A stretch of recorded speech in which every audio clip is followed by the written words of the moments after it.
So Phil asked me a question on Twitter about about like what I was saying about like MK player or like MK like and how like hold on, let me pull up the let me pull it up.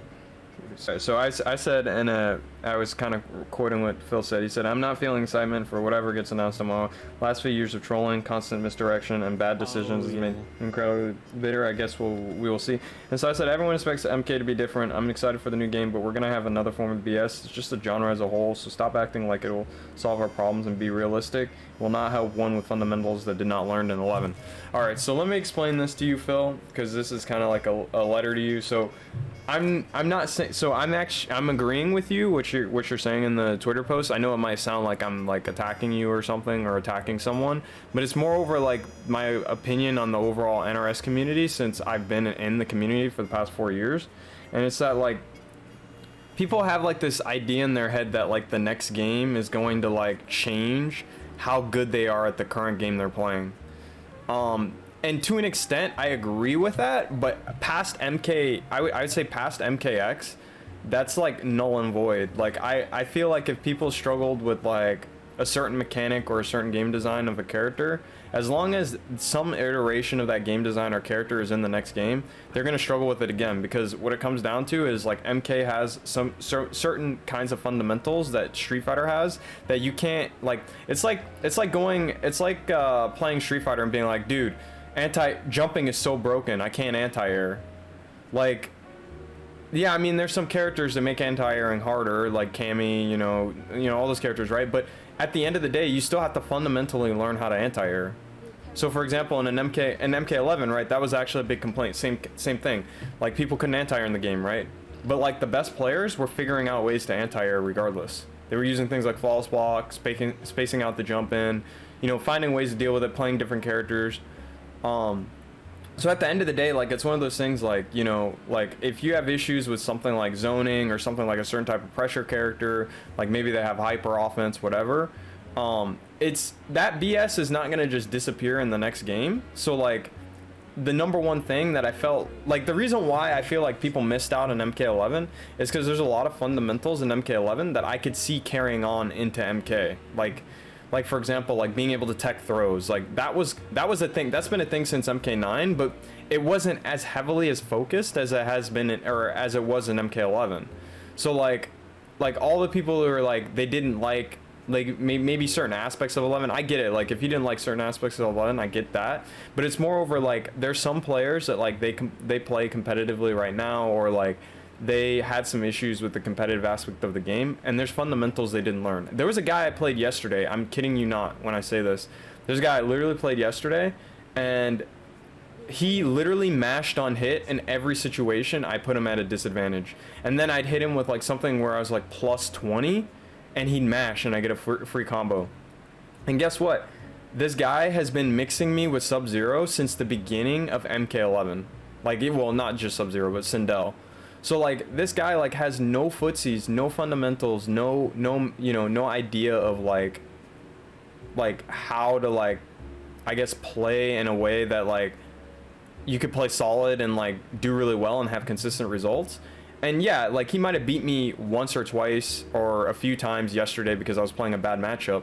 But at the end of the day, like, he didn't learn any fundamentals in 11. So going into MK1 or MK12 or whatever MK13, it doesn't matter. This guy's not going to be good. And it's not because of the game. It's not because it's a new game. You know, it's not because the game is different or the game is not his type of game. It's because he's not good at all. Like, I don't know how to put it. Like, he's just using like for example, like if I have to guess between an overhead or low and I get hit by the overhead, there's no fundamentals to be learned there.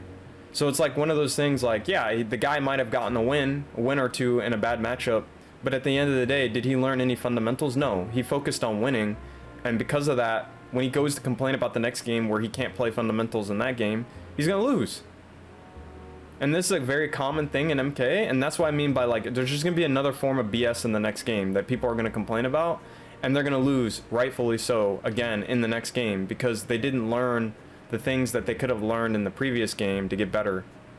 And King Gambler talks about this. He's the one of the top players right now in MK, and he says how like it's important to like keep grinding games even after like I get it if you don't like the game, that's completely different. Like, but like just in general, like if you're competing, like it's important to continue grinding games and learning and getting better, because it's all about work ethic. It's nothing. It's about work ethic and fundamentals. It's not. It's never been about like who's like who has the best reactions or who, like none of that matters. Like none of that matters, you know. And complaining about like certain mechanics in the game, like don't get me wrong, like the game should improve, they should get better, like we should, you know, have more fleshed out mechanics.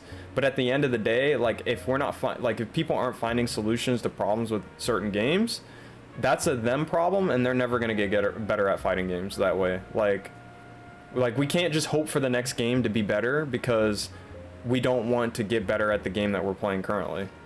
So that was the whole point of the tweet. Is like I get this all the time in MK. Like there's a lot of people that they tell me, oh, like reaction times slow down as you get older, or like oh dude, I can't put as many hours as you into the game, which is fine. Like I get that if you can't put as many hours, but like we can't like if you complain about a mechanic that you can't deal with and you haven't labbed all the options, you haven't put the hours in to kind of understand like all the ins and outs of the mechanic, then it's one of those things where it's like it's probably a you problem. And that's what I mean by another form of BS. There's always going to be a BS that people think they can't deal with, or that they might not actually be able to deal with. But in order to be like really good at fighting games or to really enjoy them, like you just got to expect like things like that's just going to happen. Like yesterday when I lost to that player, to kind of close out on the whole point of the tweet that I made, is like, you know, yesterday when I lost to him, I didn't even care about the loss per se,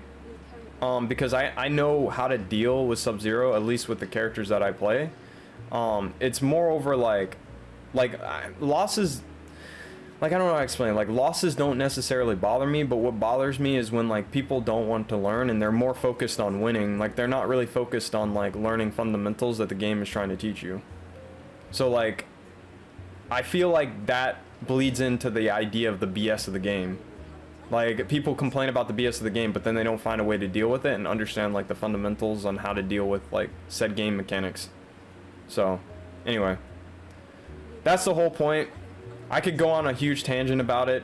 You know, I learned a lot from DNF Duel and MK11. I learned like how people kind of view the games and like how much misinformation goes throughout like competitive play.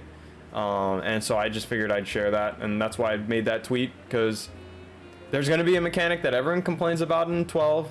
You know, it's like that in every game, and no one's going to find a solution to it except like the players who really want to do well and really want to get better at the game. So anyway, yeah, that's it. That was a long ass response, but it's because it's filled with a lot of